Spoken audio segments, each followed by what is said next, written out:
Hello everyone, welcome to another episode of Access Granted, unlocking cybersecurity one story at a time.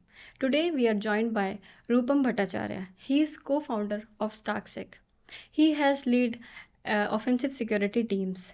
He has worked as a CISO. Also, he is supporting many organizations as a vCISO. He has been part of null community for a very long time. So, welcoming Rupam Bhattacharya. Thank you, Niharika. Thank you for inviting me. It's a pleasure to join this podcast. Thank you so much for joining us. So let's start with a quick introduction about yourself. Yeah. So I've been doing cybersecurity for now 17 years. And I started my journey in Bangalore as a software engineer. I was not in cybersecurity during my college, but I was a software engineer. I was doing a lot of coding. We did a lot during college. We did a challenge, all India challenge called IBM Great Minds Challenge at that time, 2007-8. That was a craze actually, and we won I think top 3 spot. So I was very good in computers. But then when I started doing software engineering, I felt bored because writing code was not coming to me naturally. I was more of a breaker, right? I was more of a find where it can go wrong. So that's where even though I was writing code, I was always looking for areas where it can break or attackers can exploit. Naturally, it was coming to me at that time. You were very curious that time. Yeah. And it's all curiosity, I feel. It was coming naturally to me. And, then without having a designation of security, I started finding issues in what I was writing as well. And, without any software, without any support. And that, maybe spread across the team, and my manager pushed me at that time to a security kind of role. And that's how I started my cybersecurity journey in McAfee. And then, from an in-house role, moved to a consulting role, worked with very large companies as a delivery center in Bangalore, in PwC, PricewaterhouseCoopers. And then from there, the journey took me to Dubai, started a division of software delivery, cybersecurity delivery across the Middle East and India region. I had a team in India. And then when COVID hit, I took a decision to again move in-house into a much larger role. Then I also saw how things work from a defense perspective. I helped organizations secure their cybersecurity from in-house, and then started my own company 3 years back. Okay. And now I'm building a product. Throughout this journey, I was also doing a lot of crowdsourced pen testing, which is what we know Cobalt. Yes. And I've done only pen testing. I've not done bug bounty. But I like that, and whenever I get some time, I'd love to do some crowdsourced pen testing as well. Wow, Yeah. that's nice. Yeah. So you're doing like multiple things. You're owning an organization, plus you're doing pen testing as well. So what do you like more? Yeah, I see pen testing was very natural to me, and I love doing pen testing. Right, I still, whenever I get time, I do some pen testing, and otherwise, product building also comes naturally to me. If I have an idea, I know how to change it to a digital product, to an application, to a system that can give shape to that idea. So that also came naturally to me. I'm learning how to work as a leader, how to work with a team. Because when I started, I was a sole contributor. And then when I got into a consulting role, still being a sole contributor, I worked with a team in larger projects. But whenever it was a smaller project, you work as a sole contributor, right? So that is what I'm still learning. And I like it, how to lead a team, how to lead a vision, how to create something out of nothing, right? How to fundraise. Yeah. So these are some things that I'm learning.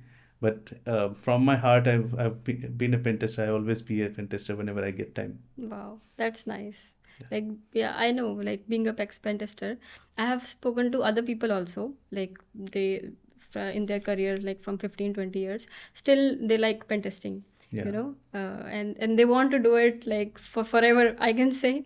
So yeah, that is good actually. Yeah. And so what was the pivotal moment in your career, like you had led teams also, and you started as a software engineer, as Yeah, you yeah, mentioned, and then you've led teams in offensive security. yeah.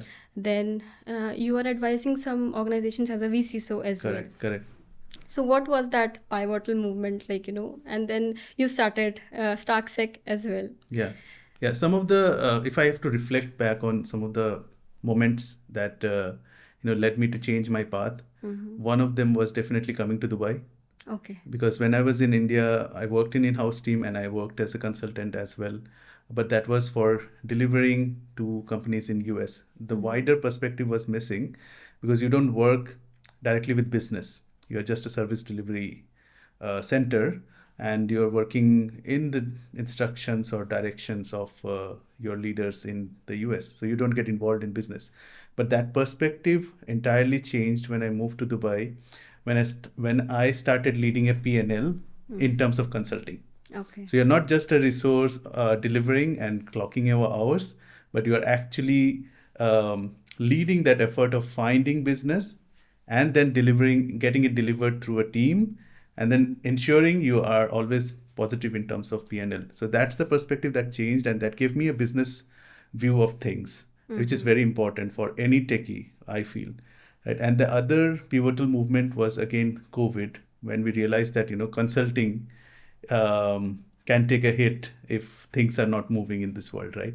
So then consulting changed. It was not a close touch consulting anymore. You do it remotely. And even pen testing nowadays happens. Even if on-premise pen testing, Active Directory pen testing happens remotely. I recently heard that they were doing Wi-Fi pen testing remotely, Yeah. which is so strange. Yes, If exactly. you talk to pen testers who are like 10, 15 years of experience, they will say, this is a shift.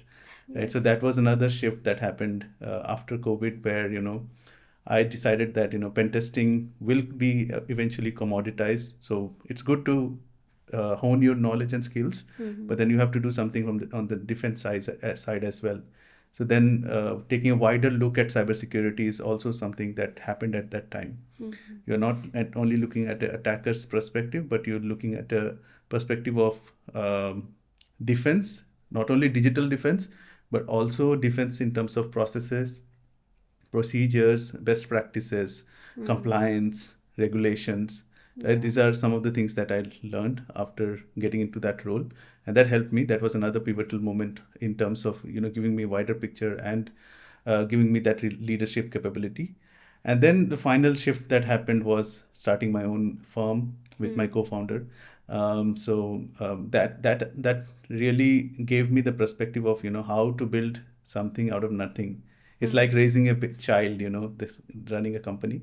So how to build something out of nothing, and then now I'm in that journey. So let's hope for the best. Yeah. And For about the sure. vCISOs, I keep going to conferences, and I meet people who are doing a lot of good things in fintech, in insurance, in startups. And the one thing that, and we will discuss this later as well. So one thing that they don't get enough energy to focus on is how to protect what they're building. That's very essential. So in my time that I can get, whatever time I get, I help them to get that perspective into whatever they're building. Yeah, that's good.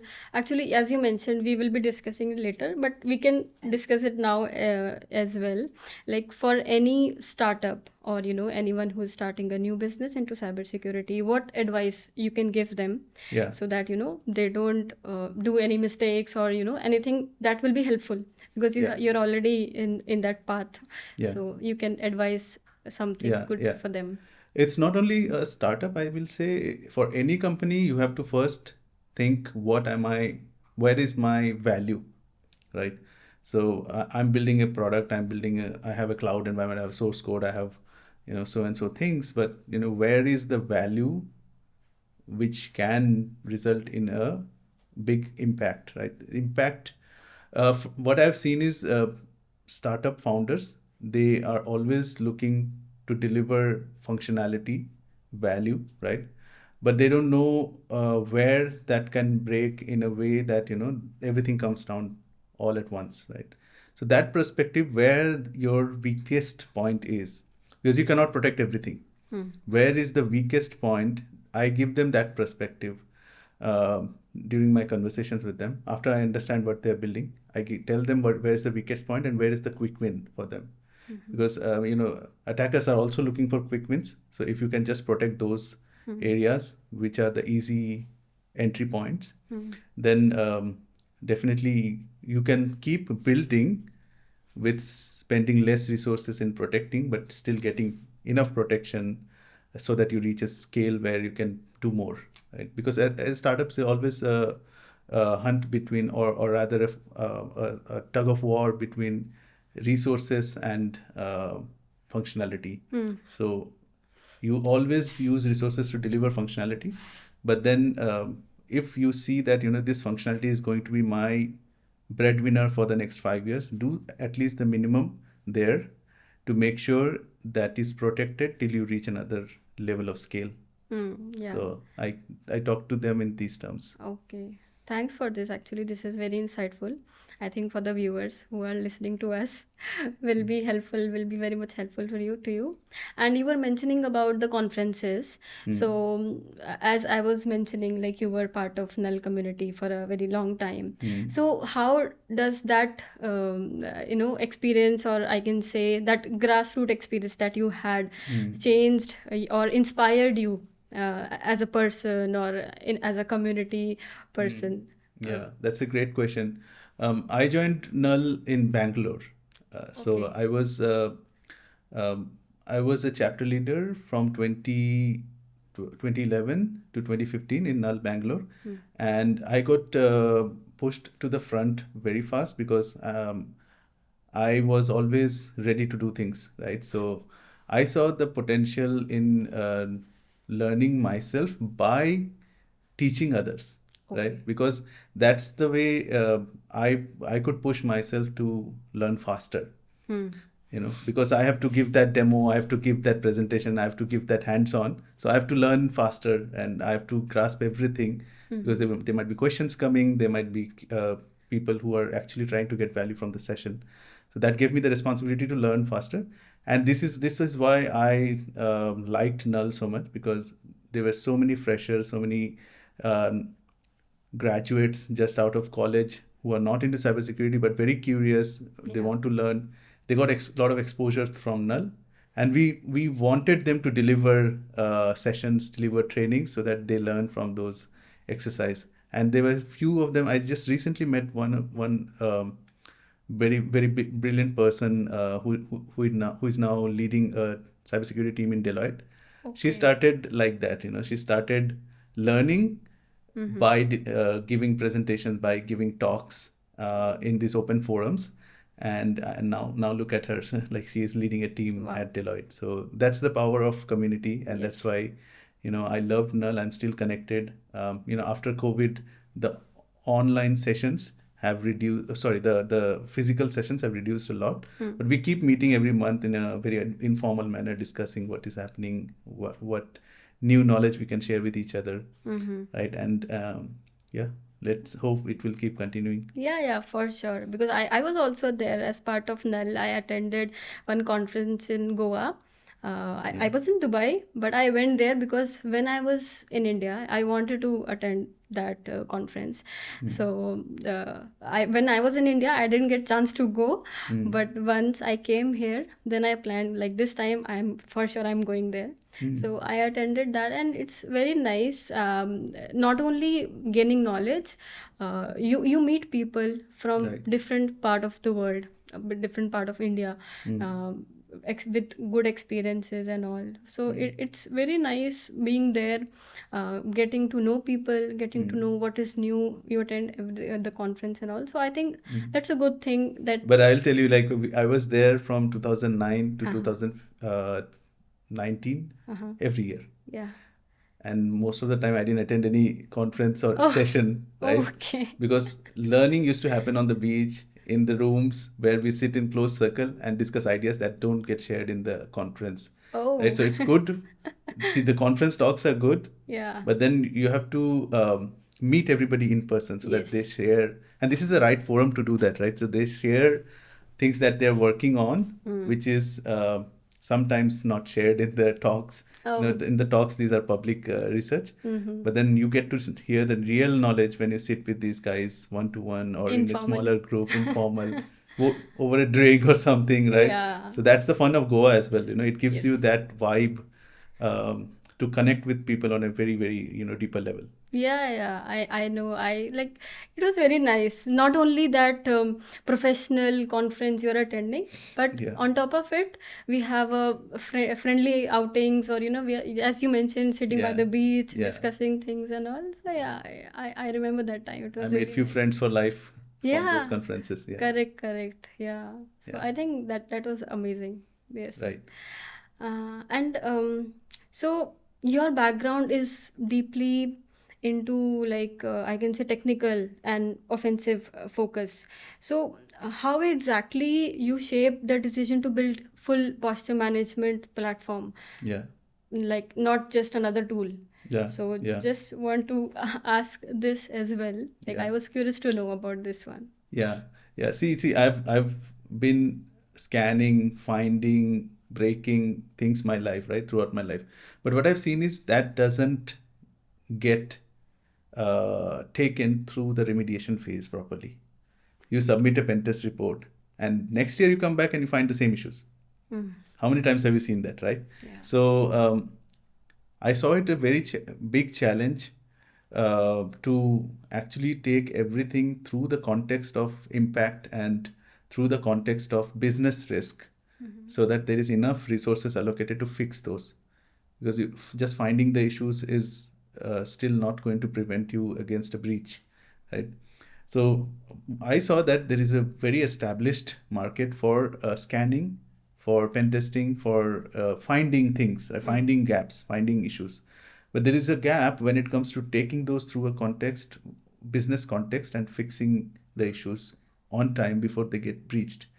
So that's where a posture management tool basically brings everything together from all your asset types, and then gives you the context of where is my business risk in this, right? So so relating it to threat intel, relating it to your industry vertical and the exploits that are happening there, relating findings from one asset type to another asset type, so that we can chain those and create a view of a total compromise or a higher impact, right? And so these things were missing in the scanning or pen testing world, right? When you give the report and you come back next year and you still see that finding still being there, and critical and high findings still being there. So that's why I built this platform, which continuously hunts and does pen testing and vulnerability assessment on all your asset types, code to cloud, Okay. with application focus, because application is the attack surface that is exposed in the internet at this moment, right? Infrastructure is hardly being exposed to the internet, but what you see is HTTP, HTTPS ports, right? Application being exposed. So that was my focus, but from a traditional SIM SOAR kind of perspective. So making sure your scanning is continuously orchestrated, and your remediation is also orchestrated in a way that takes the business risk context and the threat context into picture. So, Rupam, let's go a bit deeper into AppSec and AI. Right. As you know, the AI era is going on for Yeah. for a while now. So, AI and AppSec, it's get through around, like, as a buzzword, I can say. Yeah. So, how do you ensure the StarkSec's intelligence actually brings clarity instead of noise? Yeah. So what I've seen is many products, they are just providing a chatbot to hunt for things. But that should be more intuitive, I feel. You should not be asking people to look for things. You should be showing to them in a very intuitive manner. So that's how we build the platform. We use a lot of AI behind the scenes to enrich the data that comes out of the scanners and to contextualize and give you the threat predictions, right? But we don't ask the user to request for that. We tell them we have a purpose with the platform, and we tell them the information that they need before they ask for it through AI. Because through AI you can predict, right, what the user is going to ask, right? So that's how we have built the platform. We use a lot of AI to enrich the data, to do predictions, to do prioritization, to normalize things, right, from the scan results. But we show it to user like it is a natural outcome of any vulnerability management or vulnerability prioritization application security platform. Another thing that I will say, and talking to the buzzword, we use AI a lot in our marketing as well, because that's where the market is going and that's where funding comes to. But if you ask me, like, are we just AI? No. We have a lot of traditional AppSec knowledge built into the platform. And that's what is, I will say, the value of the platform at the moment. AI is a value add on top of that, I will say. Right. So without the knowledge of AppSec and the context of AppSec, AI does not know what to give you as an output, right? So we put all the context of AppSec to AI, and then we get the right results that we need. So yeah, I think in the future as well, AI will evolve in a way that it will become more contextual for individual use cases. Yeah. The general AI that you see at the moment will be, like the replacement of a search engine. Yeah. Right. So it will have its own context. It will have its own results based on what you ask it, and that will keep happening, and that will become a commodity. But then putting AI in individual products will be very much contextualized. So we are planning to host a LLM, which will be AppSec focused, and where we in a sandbox environment, we can put customers' results there. Okay. Currently, we don't share customers' results to AI because of privacy and regulations. So we will host a AI or LLM where we can throw or share all the customer context there, and then we know through experimentation that the AI will be able to predict exactly what to fix before the breach happens, and exactly the AI is predicting the breaches before it happens. So that's how we plan to use AI. Oh, that's nice. Like, Yeah. I really like your thought about hosting the LLM also, and right now you're not sharing any data to it. Yeah, So I think that is very good. So speaking about, like, as we are discussing about AI only, so one myth about AI-driven security that you wish people should stop believing, what will be Yeah. that? I will say it's not the myth, or I will say the over expectation that people have on AI is it will solve everything, right? So I will say I will not say myth, but that's a very wrong expectation to have, because human intelligence will never cease to exist, and humans are the one who created AI Correct. to do things that are boring to humans, right? AI is nothing but AI, robotics, automation, all comes into same picture. AI is the pattern matching part of that. So humans' brain spends a lot of energy in matching patterns and finding output, right? So AI does that for them now, so that humans can focus on the next era of innovation, right? And see, next era of innovation will again enhance AI itself, right? So AI will never, and coming to the myth, AI will, and it might be controversial, AI will never be the innovator that a human being is, right? AI will take instructions, be very good in pattern matching and finding things from the data that exists. But I think it is a long time till AI can create things, right? So humans will always be the creators. Yeah, I like that point. Yeah. Yes, because at the end, human only created it, Yeah. right? So humans are the creators and the innovators, Yeah. and not the AI as of now. Yeah. Not sure about later. Yeah, not sure if the era comes where, like it shows in Terminator, there is a genesis, and from there it creates conscious beings. Yeah, If we reach that stage, then of course, yeah, that will be different. yeah, We have to be prepared differently. yeah. We have to be prepared. Yes, exactly. Okay, so we have seen there are a lot of organizations. They are scanning, and they fail in remediation, as you were talking about remediation. So why does the gap exactly there? What is the gap exactly? Why they fail in the remediation part? Because see, what I understand is they lack the business context. And this links back to everything that I spoke about, right? As a startup, you need to know what is important to protect. And that's your business, right? End of the day, it's all business that generates the money. Even cybersecurity is a business, right? Business of protecting things. So what I feel is the business context is missing. So an engineer sitting in his own place thinks that, my company is getting money when I build this mobile app, and they are not getting money when I fix this security issue, right? So, and even you will be surprised, even the leaders there think the same way, right?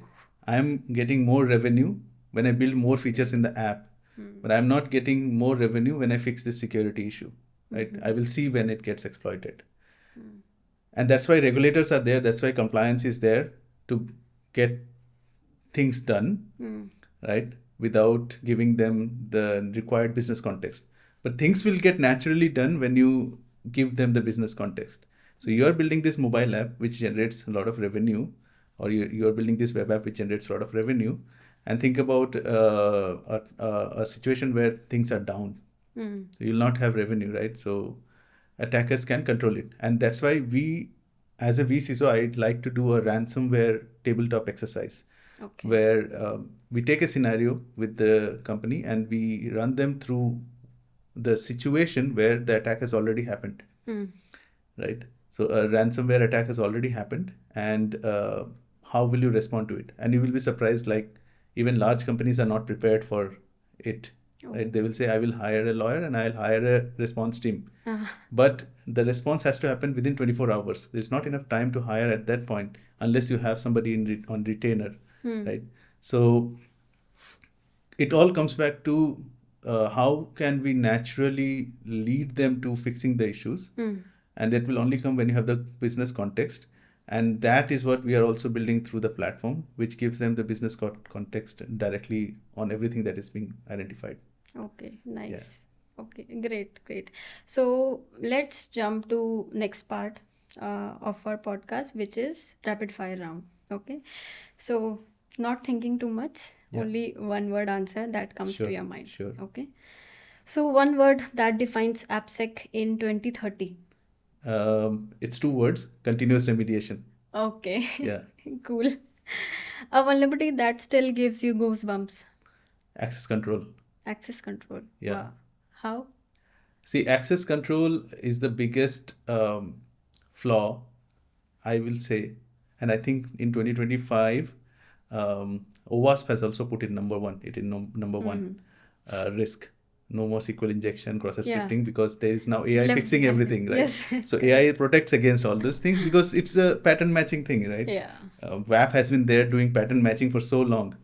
So, see, the biggest risk is access control, because if you cannot do boundary validation of important things to anonymous users or to lower privileged users, then users will exploit it, because that's how you see, a few years back, you can do free orders on some food delivery systems.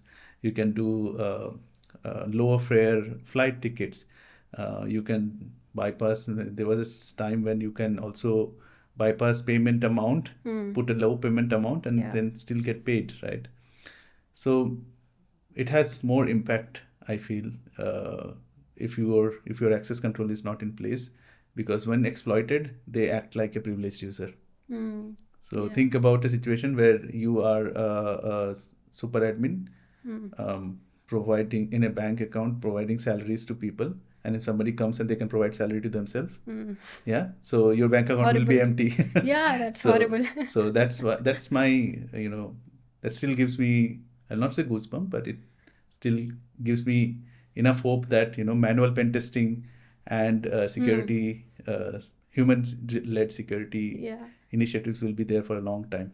Yeah, I know we are like, expanding our rapid fire. It should be one word, but I am curious to know about access control. Another thing which came to my mind for access control, do you feel like tools are able to find out access control related issues or? So there are tools that can find the access control related issues that are written in signatures, right? So you have an access matrix. The tool can find if there are any access control violation. But access control violations, when combined with business logic, becomes even more difficult to find, and that's where the tools lack the purview. Okay, am I allowed to do a payment? Yes, but am I allowed to do a payment but by reducing the amount? That's also, I will call it, it's in a boundary of business validation and access control. Correct. So yeah, tools are not good in doing that. You need a human intelligence, and also innovative attacks are there in this, right? Sensitive information from one area being used in another area to escalate privileges. Yeah. I don't think any tool is there currently to find that. So human intelligence will be there in those terms. Still be there. Yeah. Yeah. Human intelligence is important, I can say. Yeah. Okay. So coffee fueled bug nights or whiteboard strategy mornings? When I was 25, yeah, coffee fueled bug nights, but now it's strategy and sometimes bug nights. Bug nights. Yeah. Okay. Cool. One book, mentor, or quote that changed your path? I don't remember the book name, but the quote is, if you can or cannot, you are right. Yeah, it was a Henry Ford quote, and I think that's what it's all about mind, right? That's what the quote tells me, that if you think that you can, you will definitely do it. If you think you cannot, you cannot. Yeah, good. I like this one. SAST or DAST? Which is more critical today and why? I will say SAST is critical because of the shift left approach. But there is another reason why DAST is also critical, and that's the access control business logic. But SAST, in a fully automated manner, definitely helps the organization save a lot of money and resources by finding issues before it gets pushed, the code gets pushed to live. Okay. So it's both, but it depends. Depends on the situation. Yeah. Okay. Your favorite security community moment? Going back to that person I met recently, and she started as a fresher in the community, and now she's leading a team. So that's one of my favorite. And also, beach nights, as I said, right? Oh, yes. Beach discussions in Goa over a beer and in a close-knit group. That's also a good moment. Okay. One resource you'd recommend to every aspiring security professional? It's a book. I'm definitely sure there are new versions of that. So Web Applications Hackers Handbook. It's become more important nowadays. Right? Yes. I know. I had that as well. That has helped me a lot, and it will definitely be useful for anybody learning now. Yes, exactly. A DevSecOps habit you always recommend but rarely see implemented? Secret scanning, because you will be surprised how often developers hard-code secrets. Yeah, because it saves them a lot of time. And it also is faster for the system to pull secrets while the code is running in the runtime. So, and that code gets released. So secret scanning is the key DevSecOps check that should happen automated, and that should be in a blocking mode all the time. Correct. So no pipeline should move forward if there are secrets in the code. Yeah, I think this is important. I have seen this is not being implemented now. Still, security assessors have to go manually check the code and everywhere where this is hard coded. And it is better to be in the pipeline, as you mentioned, in the blocking mode. At least we can block and see, okay, this is the password that is stored, can be remediated then and there itself, rather than a professional has to see every time. So I think this is a very good point that should be taken care of. Okay, so that's a wrap for a rapid fire. Let's continue, and we'll talk about human side of security now. So you've mentored so many people in null community. So was there any moment that really stayed with you, or something rewarding that you may think of, or like you feel like this is why I do it, or something of that sort?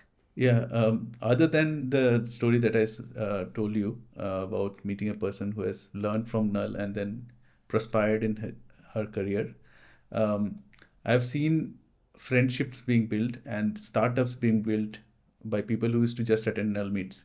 Right? I know two of my good friends, and they've come together in a meet, Mm-hmm. and they just clicked technically, in terms of compatibility. One was very good in applications, one was very good in Active Directory and network, and they used to share knowledge with each other, and then they lead to start their own startup, and they're doing good. Right? Wow. Multiple startups, I will say.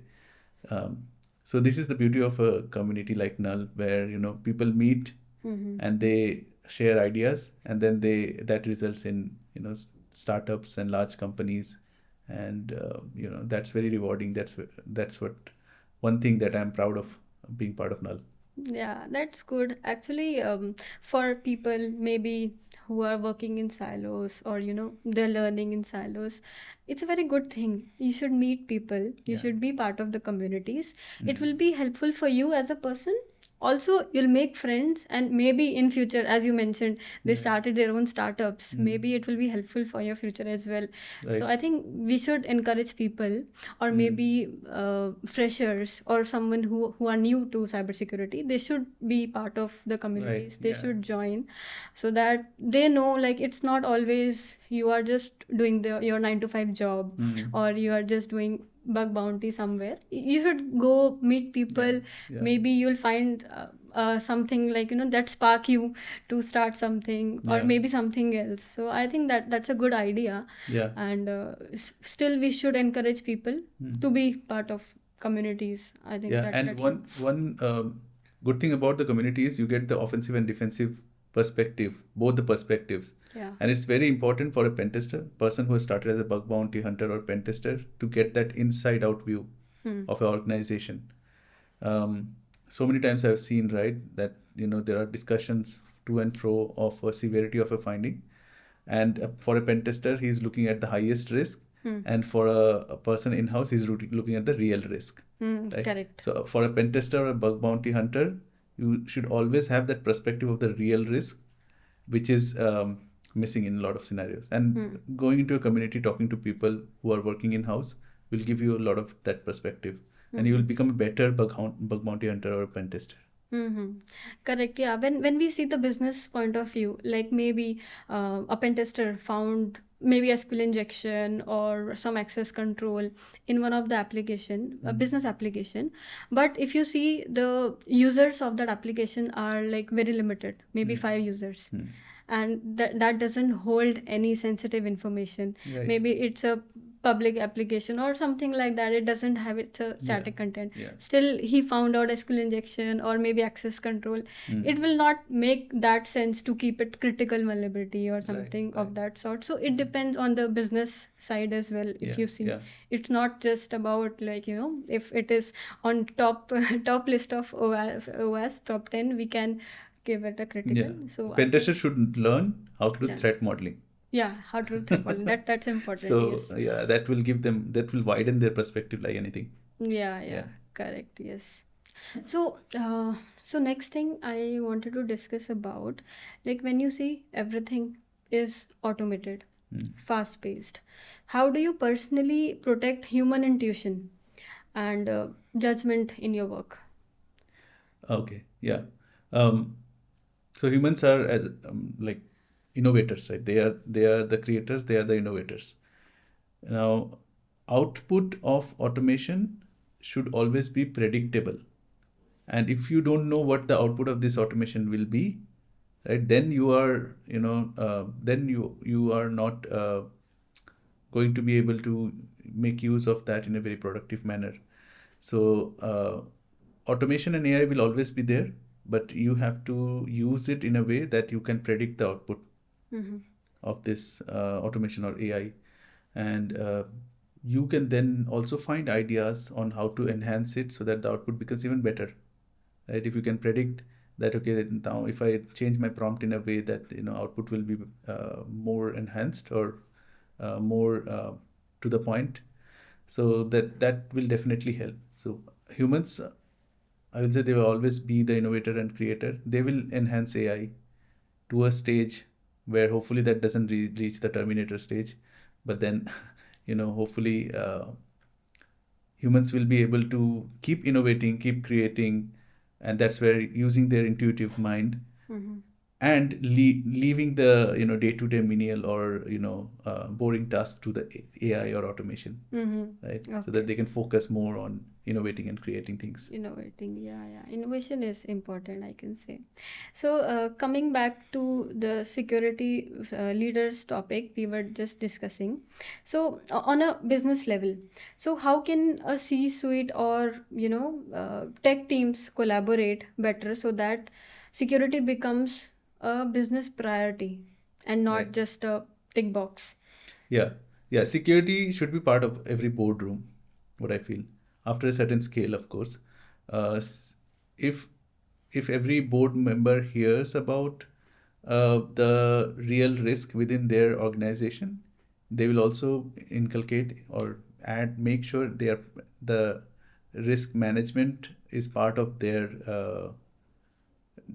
work, right? So you might have heard about financial risk management, right? Correct. And there are audits that happens there also. Why is end of the day, it's also money if a breach happens in terms of cybersecurity. I will say when it gets part of the board, it gets added to the overall risk. And it should also have a metric for the chief risk officer to manage cybersecurity risk with the CISO, right? They work in parallel, along with the financial risk or legal risk or compliance risk, and so many other risks. So when it gets added as part of the board meetings, they hear about it. It becomes part of the natural progression. And security is not a one-person job. It's a shared responsibility. Especially when you see it in-house. So many times I've seen that the CISO gets blamed if things go wrong. But I will say, it's a shared responsibility in the sense that everybody working in an organization should know their security responsibility and try to involve that in their day-to-day activity. And that will happen when it comes from the top for every department. Yeah. So I was recently part of some conferences, and there was this topic that was very much debatable for developers or some other teams who don't really work on fixing a vulnerability. They always consider security as a blocker. Right. Okay, that is a good point. Like, it should come from the board members or from the C-suite. Like, this has to be done. Security is everyone's responsibility, not only CISO or security team's responsibility.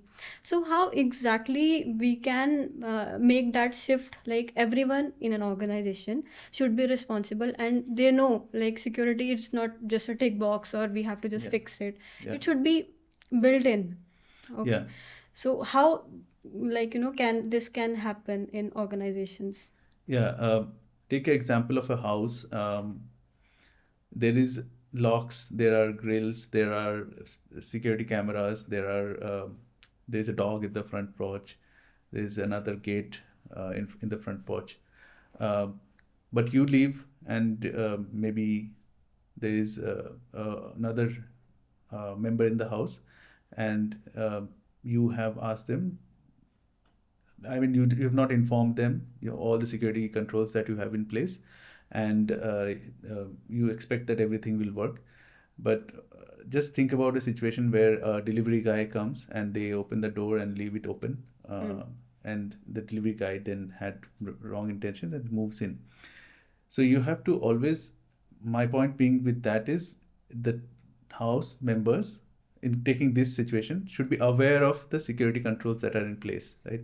So what happens in the same situation happens in house, in a digital world, where you have so many protections that you have pushed all across the systems.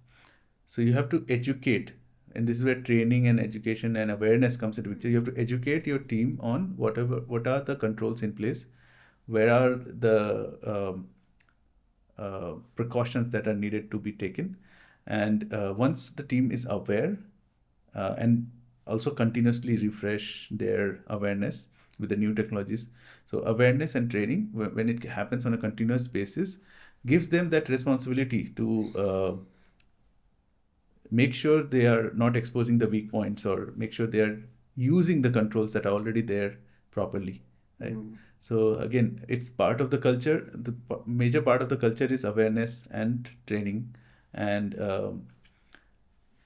then even a developer will feel that, I have these resources at my behest. I should be using it, because company has one thing is company has spent dollars to get that control or the resource in place, and secondly, it will give a big or good picture if what I'm building is secure, right? So there should be a feedback loop in terms of rewards as well. Of doing a secure work, or making sure you are adhering to the policy. So annual trainings, and then quizzes and rewards in the quizzes. So all of these helps. Correct. I think that's a good point. Security awareness. Second is giving rewards.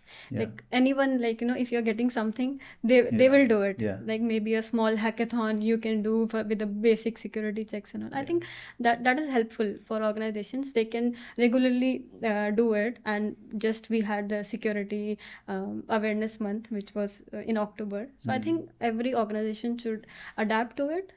So that it would be helpful for their organization and their employees to adapt to it. Okay, that's nice. Good answer, I can say. Okay, so now moving to the leadership part. So from running offensive security teams to founding your own company, what's one leadership trait that's been non-negotiable throughout your journey? It's a hard one, but empathy is something that I will say is very, very key leadership trait, because you have to put yourselves in everybody's shoes. Everybody has their own situations, and they are not leaving everything in their mind when they come to office. It's very hard to escape from reality and do your work, right? So if you, for example, if you have a parent who is not keeping well, right, it will affect your work. So as a leader, you have to be aware of everybody's situation and have empathy to make sure you are working with them accordingly, right? Put yourselves in everybody's shoes, and then you will see that people take responsibility, people take ownership. And what I will say is, as a leader, prescribing things will never work. Okay. You have to give them the power to take decisions and experiment, fail, and still learn new things. And the learning from failure is much faster, as you know, right? Yes. So you have to give them that kind of freedom with empathy about their situation and about their what their point of view they are coming from. And then you will see them prosper and do more than what you expect from the team. Great. Learning from the failure. Yeah. That is actually very important, and people should know, like, you should not fear about failure. Yeah. It's good because how you learn. If That's you're how you only that's how you learn. Everyone learns from the failure. So very good point. Okay, so next thing. So as you scale StarcSec globally, what's cultural and leadership adjustment you have had to make as compared to, sorry, I'll rephrase the question. I just mugged up. Okay. So as you scale StarcSec globally, what cultural or leadership adjustments you have had to make compared to your previous roles? Great question.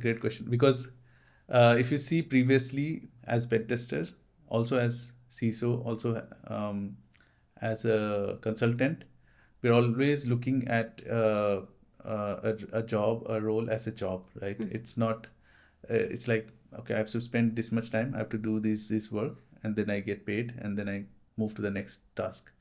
But when you are an entrepreneur, you are basically generating value out of nothing, right? So that is a complete different game, right?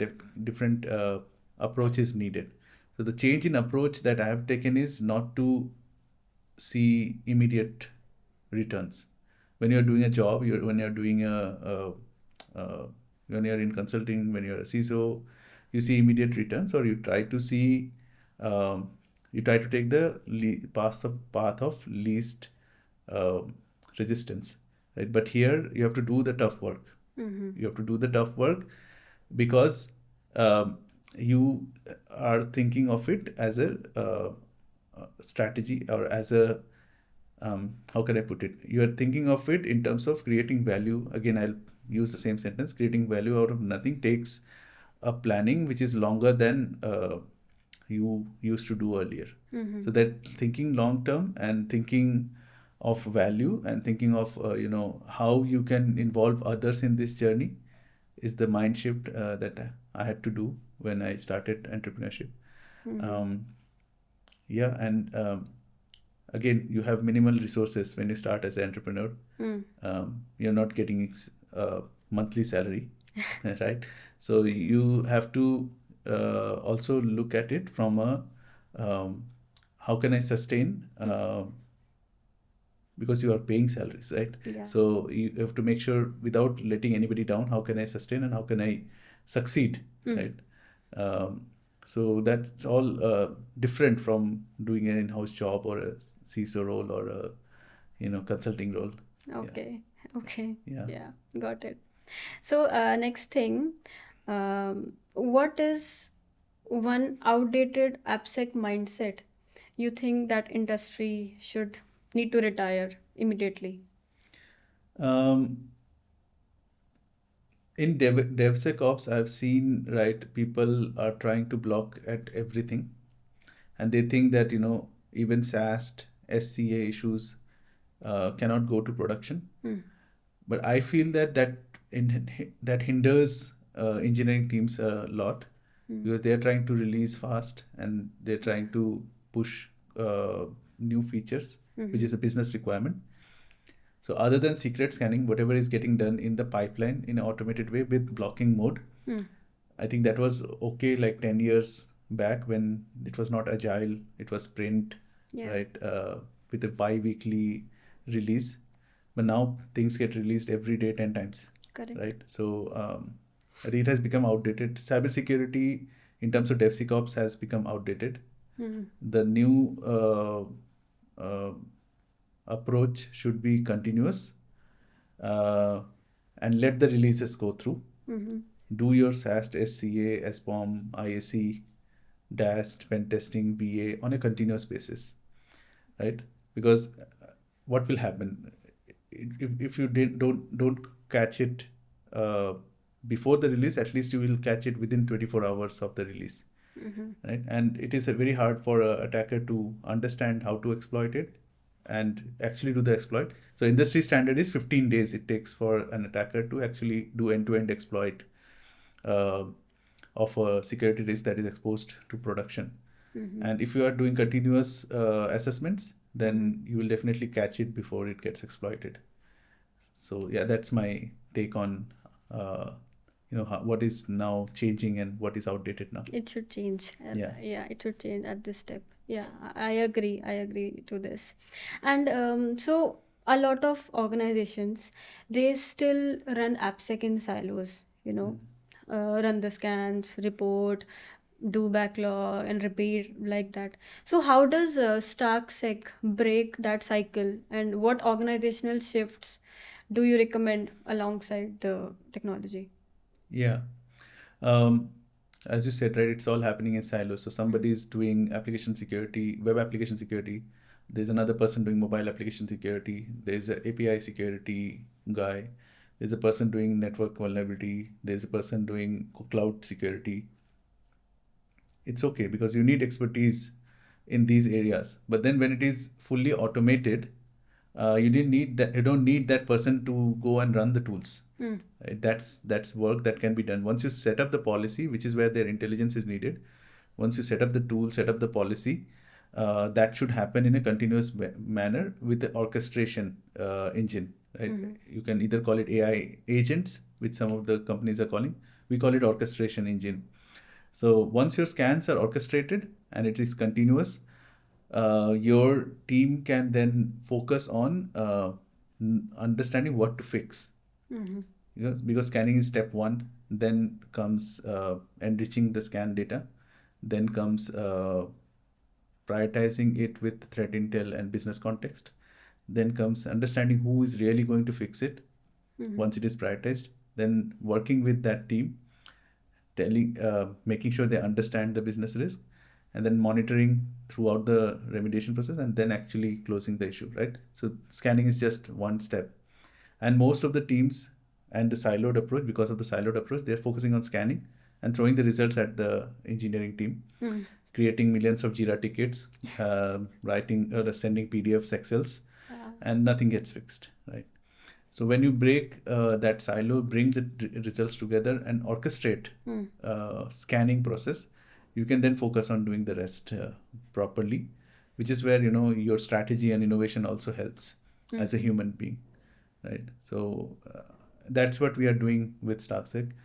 We orchestrate completely end-to-end all scans that you need in an environment. So you don't need individual people to run 20 different tools at different times. Okay. It all gets driven through the platform. Then all the risk comes together. Because of each other's context, you know what my source code risk, for example, just taking an example of a risk in source code, like a SQL injection. If the pen tester also found a SQL injection, right, that means the source code issue can be exploited, right? So that context is missing when the pen tester works in his silo and the source code review happens at the IDE level, right? Correct. That context is missing. So with the platform-based approach, that context comes into picture, and then exactly that this issue needs to be fixed as soon as possible.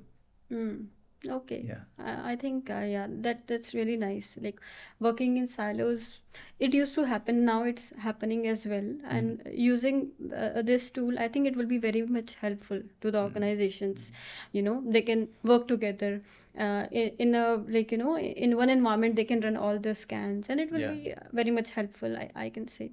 So looking ahead in 3 to 5 years, what's one security trend that every tech leader should be paying attention to?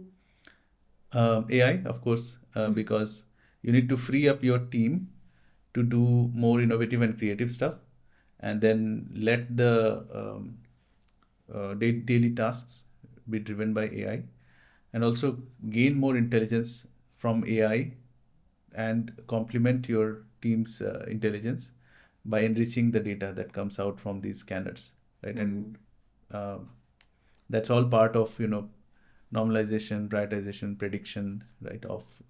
And by taking the scan results, right? So churning through data and doing the daily tasks, the continuous tasks, will be driven completely by AI. So that shift is already happening. Leaders are taking cognizance of that.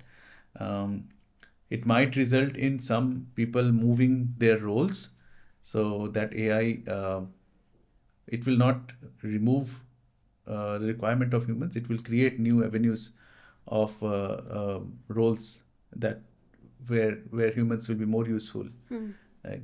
So AI trend will be still moving forward. I know there's a discussion of AI bubble, etc. But if you see, it's all about people or the companies that are bringing the basement of AI, right? Okay. It's still in the foundation mode. LLMs are the foundations of AI, right? Which is okay, which is done. But I feel that the real use of AI will come 5 to 10 years later when you open a system and you know exactly what you need from the system right in front of you, and without searching through or looking through many things, right? So this is one trend that leaders have to keep an eye on. Okay. And speaking about AI, have you heard from people like, they are saying AI will take our jobs, maybe in security or some other domains? Yeah. Any thought on that?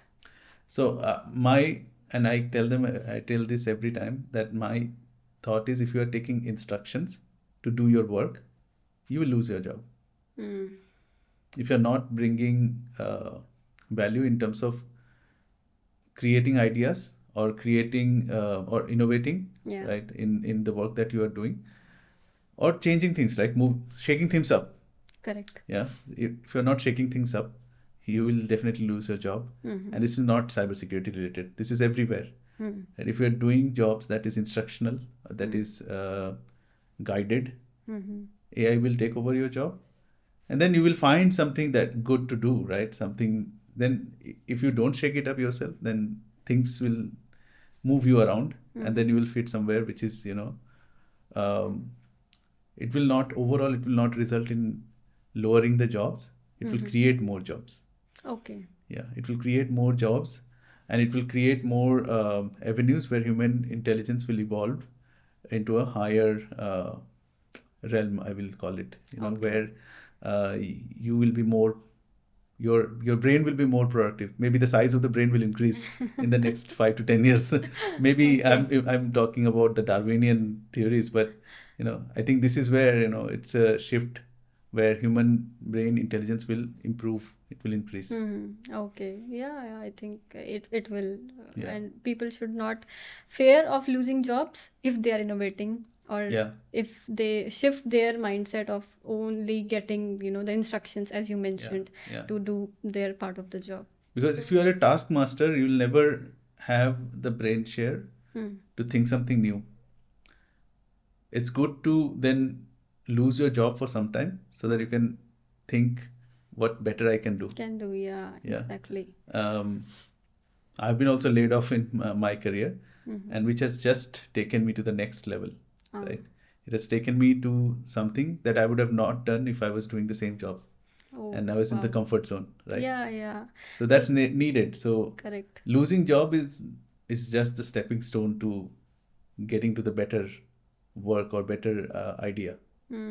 Yeah, exactly. I love that answer, because many people, they let themselves down if they have lost their job, or, laid off or anything like that. But you should feel that, like, it's not a stopper.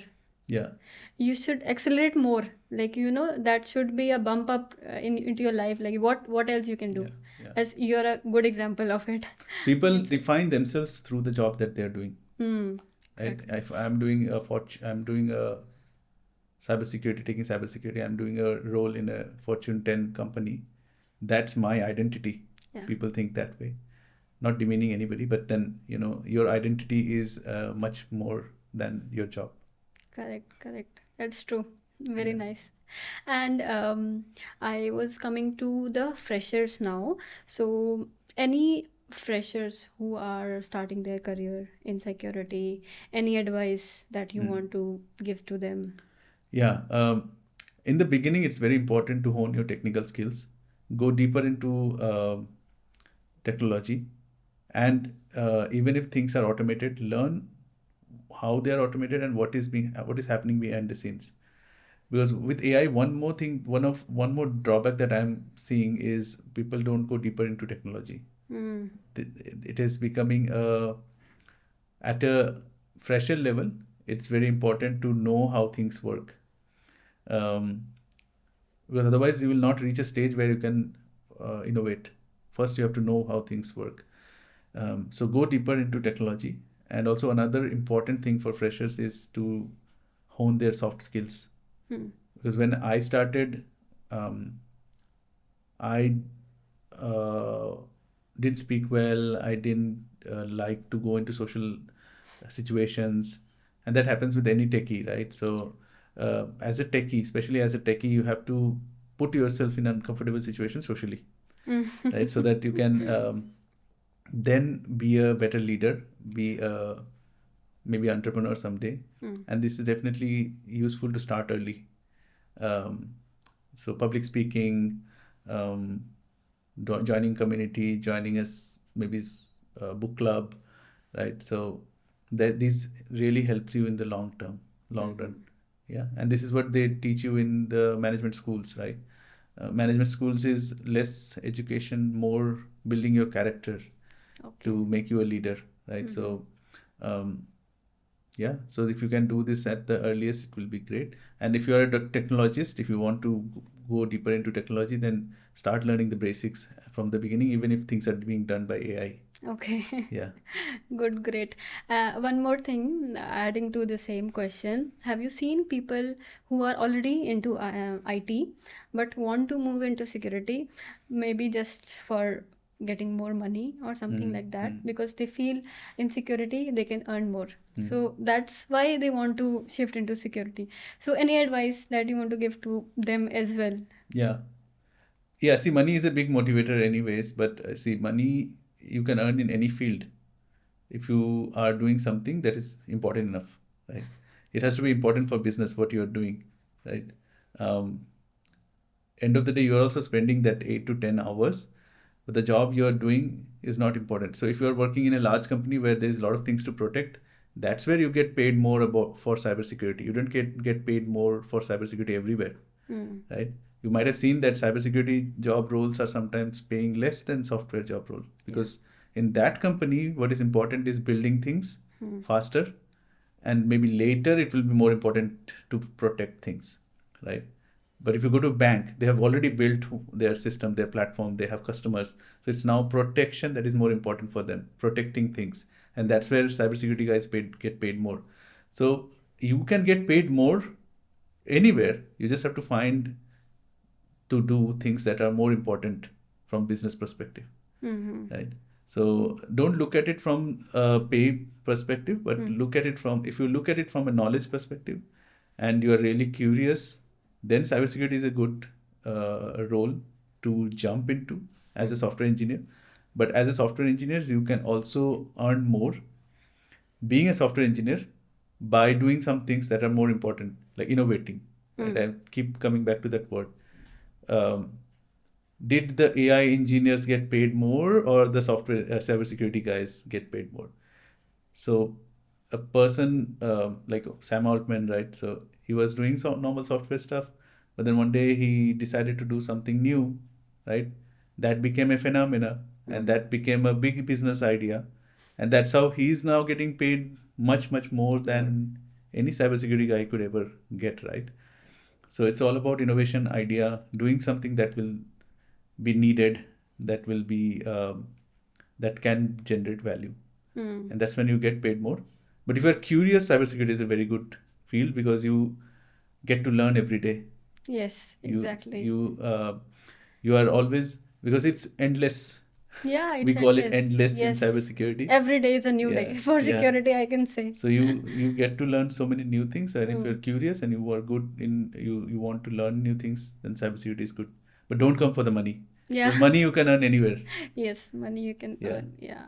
Very good answer. And you are I can say a good example, because you came from software engineer background, because you were curious. And you wanted to see how to break things and how this works. So it worked for you, and now you're here. As a software engineer, I was getting paid well more than other cybersecurity guys at that time. Oh. Yeah, because McAfee was a paymaster at that time.